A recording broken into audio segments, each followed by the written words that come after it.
शासकीय ललित कला महाविद्यालय एवं शक्ति महाकौशल के संयुक्त तत्वाधान में 2 दिवसीय राष्ट्रीय सम्मेलन का आयोजन 21 एवं 22 नवंबर को किया जा रहा है, जिसका विषय दृश्य और प्रदर्शन कला का मनोसामाजिक पहलू है।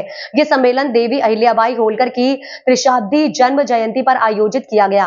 राजा मानसिंह तोमर संगीत एवं कला विश्वविद्यालय ग्वालियर की कुलपति प्रोफेसर सिमता शाह सबुद्दे एवं अतिथियों जी की द्वारा दीप प्रज्वलन के साथ कार्यक्रम आरंभ हुआ। अतिथियों के स्वागत के पश्चात विषय की प्रस्तुति देते हुए कुलपति प्रोफेसर सिमता शाह सबुद्दे ने कहा कि वर्तमान समय में दृश्य और प्रदर्शन कला की समाज में अत्यंत आवश्यकता है। मन के भावों को दृश्य और प्रदर्शन के साथ प्रस्तुति महत्वपूर्ण होती है।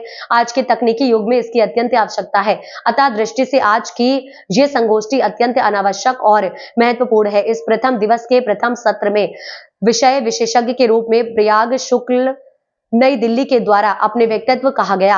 आज की ये संगोष्ठी निश्चय ही महत्वपूर्ण है। हाथी की कविता के द्वारा महत्वपूर्ण संदेश युवा मन को दिया गया। इस संगोष्ठी की आवश्यकता एवं महत्व पर भी प्रकाश डाला। तकनीकी द्वितीय सत्र में रंगकर्मी आशीष पाठक ने कला के विविध स्वरूपों में अपना उद्बोधन दिया तथा स्वतंत्र कलाकार सुश्री स्वाति दुबे जी ने अपने विचार व्यक्त किए।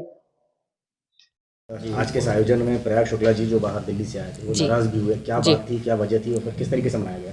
देखिए, हमको अपने युवा जो बच्चे जिनके लिए ये आयोजन है और उसका केंद्र बिंदु वो हैं, उनके लिए उनकी बच्चों की मांग मैंने मान ली कि हमको माननीय वीसी मैडम, हर कोई बच्चा ग्वालियर नहीं पहुंच सकता, तो मैडम के साथ एक फ़ोटो ग्रुप करना है।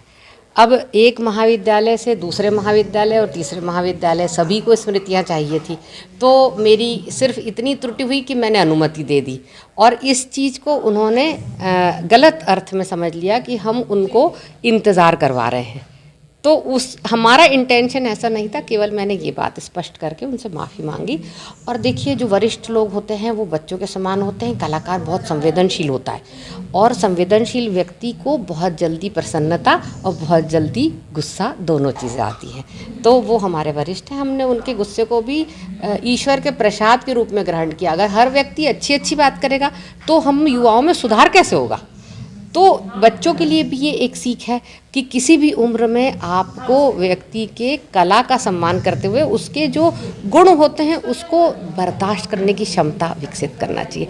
आजकल तो बच्चे माता पिता का गुस्सा बर्दाश्त नहीं करते।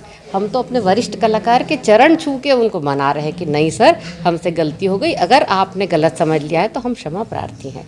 मैं सही हूँ गलत हूँ ये बताना ज़रूरी नहीं है। उनके मन को चोट पहुंची, उसको ठीक करना मेरा दायित्व है और इसी प्रकार मैं अपने आचरण से अपने युवाओं के बीच में उदाहरण प्रस्तुत करूंगी कि मेरी उनसे क्या अपेक्षा है। तो ये बहुत अच्छी घटना है, ऐसी सामान्य तौर पे होती नहीं, ये केवल ईश्वर की कृपा से होती है। धन्यवाद।